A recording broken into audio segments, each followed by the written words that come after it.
Now, section 13 of this Kriya Yoga Meditation Beginner's Guide is mainly going to focus on dealing with the realities of life. Now, those of you who are just now tuning in, as I mentioned, this is video lecture number 13, so there are 12 before this. You can find it on youtube.com/Kriya Yoga Online, and there will be about 21 total videos, so stay tuned in if you want to learn more.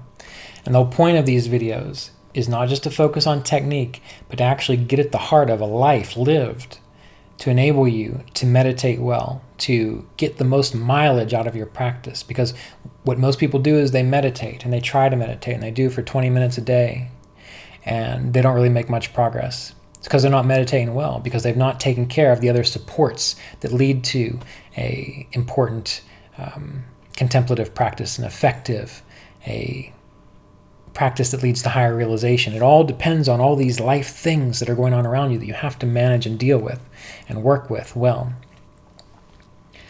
So facing the reality of life, why a specific talk on this?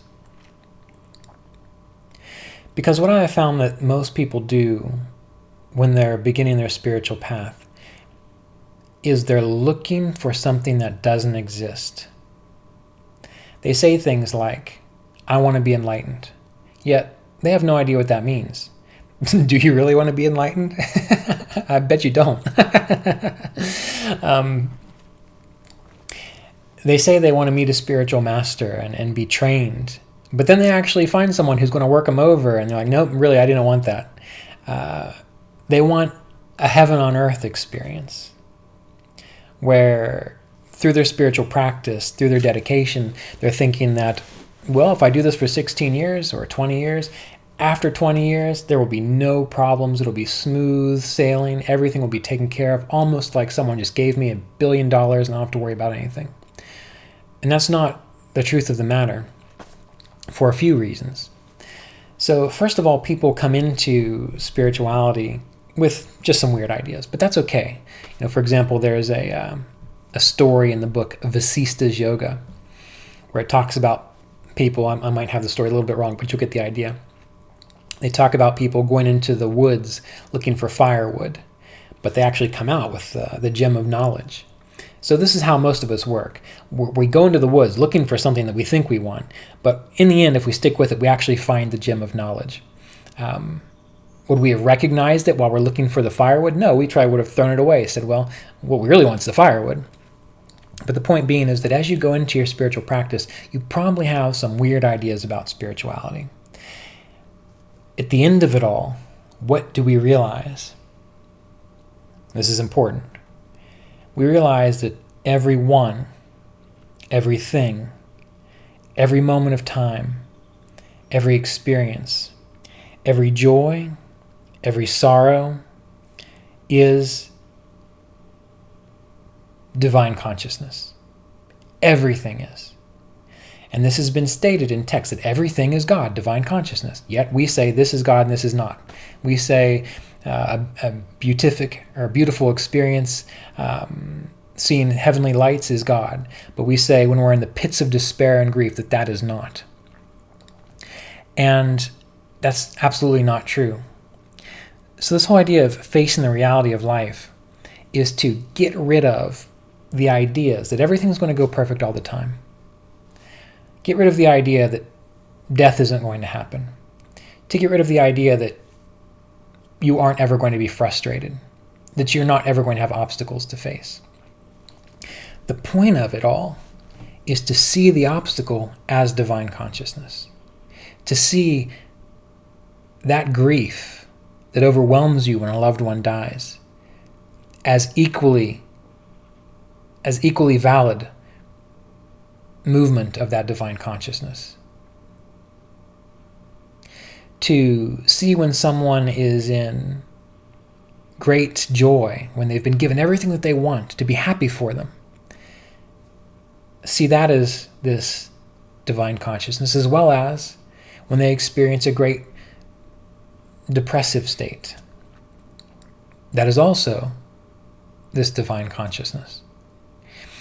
And that's a scary thing, because why do we come into spirituality? Because we're looking for safety. We're looking for safety in a world that's always changing, in a temporal situation. And again, one of the things that you learn as you get towards the end of your practice is that which you see, everything that you see, divine infinite consciousness. That which you are, that is that point of awareness that sees, that is divine infinite consciousness. The very act of seeing, experiencing itself, is this same infinite abstract intelligence. It's all the same thing. And in order to experience that, we have to meditate, to calm our mind, to be able to get detachment, to witness this, to see, is this true? We have to learn to contemplate. We have to align our life in such a way that we feel safe enough to admit that that is the truth. That's really the issue. Because what most people do, spiritually speaking, is they avoid dealing with, facing the things that are just as equally divine as anything else. And then they set up divisiveness. They set up a dualistic nature. And they never get anywhere. They argue with people that you're, holy and heavenly and this person's a saint, and they say, well, that person on the street who's raving mad, or the person who just stole my money, oh, they're so far from God you couldn't even imagine. When that is absolutely not true. So keep this in mind.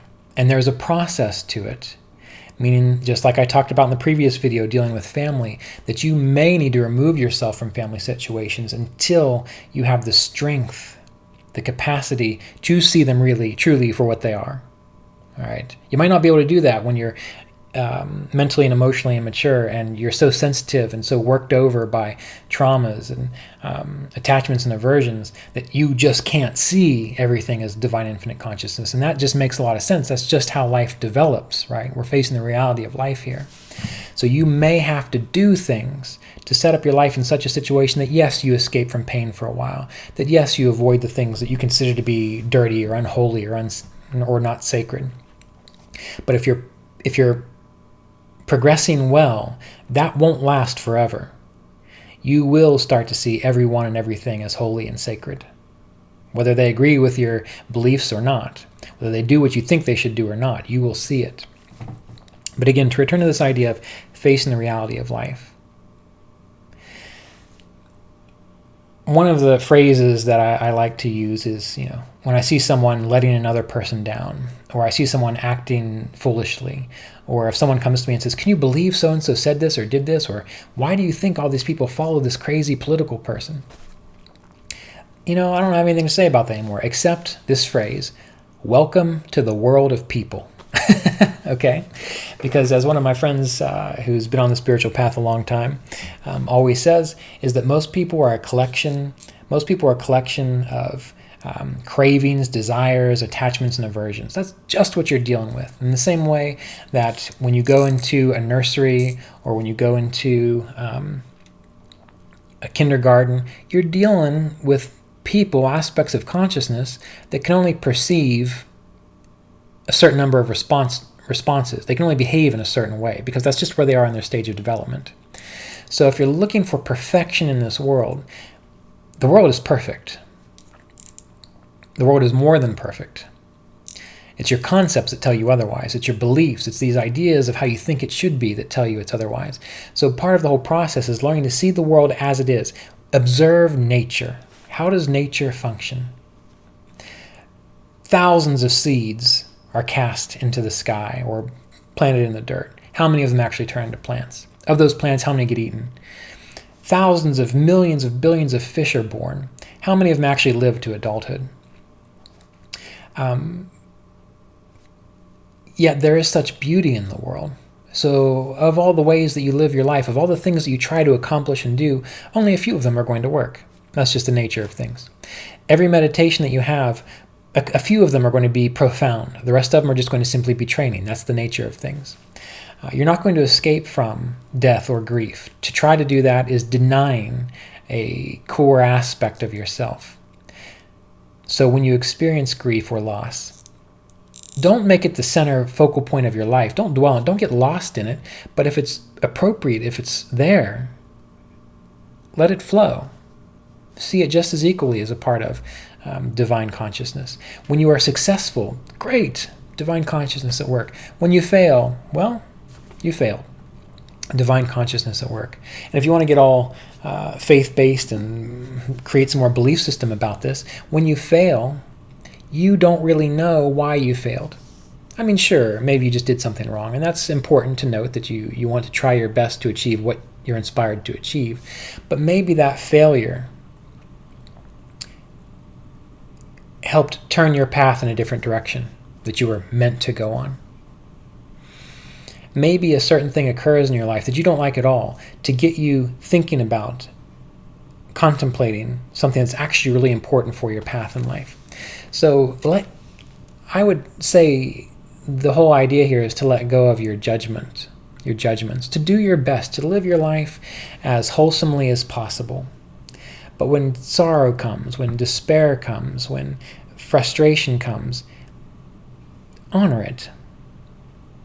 Don't get lost in it. Don't dwell on it. But if it's there, honor it. When joy comes, don't hold on to it. Don't try to squeeze the life out of it, worrying about how long is it going to last. Be there fully with it. When you are sitting in meditation, and there's nothing profound going on at all, as far as you can tell, because the fact that you can sit there at all and breathe with all the trillions of cells doing what they're supposed to be doing in this world is quite amazing in and of itself. But if nothing that you perceive as being amazing happening, if nothing amazing happens, honor it. You need to be as all right in the unamazing parts of your life as you are in the amazing parts of your life. And when you can start to do that, your meditations deepen very quickly. Your realizations become just as natural as breathing. You begin to have the capacity to directly understand what life is saying, the whole you. So I'm not trying to make a separation between you and life. You are life. But you're able to appreciate that communication that's going on within yourself at all times. And if you want to use the term of God, divine consciousness, no problem, do that. It just helps us have a conversation, essentially.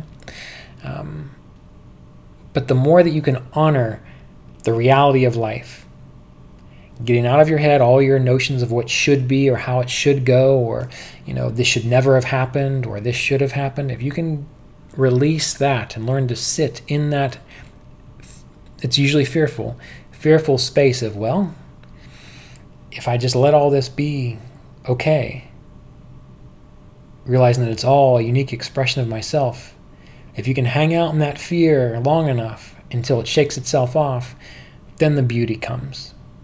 Then this realization I'm trying to share with you, or talk about at least, comes. And you understand that life, everything about life, it's important to acknowledge it, to honor it. Everything about it. Now we have to remember, this will be part of the next video or the next lecture about learning to direct your consciousness through will and surrender, that you're here as the self, as God, as the divine consciousness, whatever word you want to use. And that means that your will, your inspiration, is the will and inspiration of divinity. So if you want to build a business, there's nothing unholy about that. That's the will and inspiration of divinity. Do your best. If you want to sit on your couch and stare at the wall because that makes you feel good about yourself because you say you're meditating, do that. If you want to spend time with certain people because there is a dynamic there that you enjoy exploring, well, do it. If you want to avoid people who are drunk, who are belligerent, who are angry and aggressive, fine. That's fine, because your path probably doesn't deal with that sort of a thing. But then there are plenty of people who are boxers, who are professional athletes, who are aggressive, angry, irritable people that have quite a broad view and understanding of divinity as well. So the whole point I'm trying to get at here is we're not trying to create division here. We're just trying to admit that you are as equally an aspect of life, of this expression of the divine consciousness, as anything else.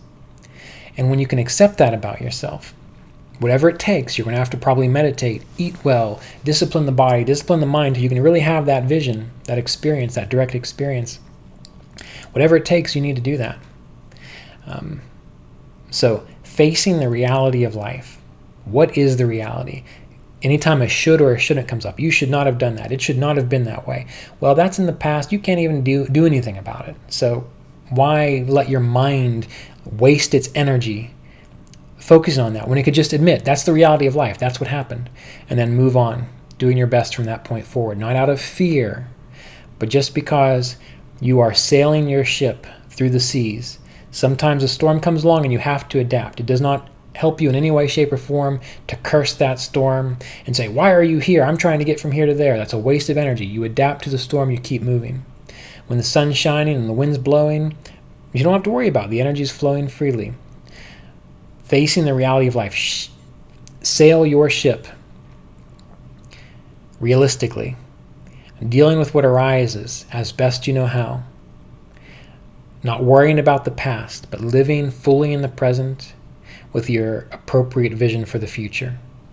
And acknowledging the hideous, the ugly, the beautiful, the joyful, the joyous, maybe I already said that, all these things, these definitions, acknowledging them all as an aspect of yourself, an aspect of divinity. And see what that does for you.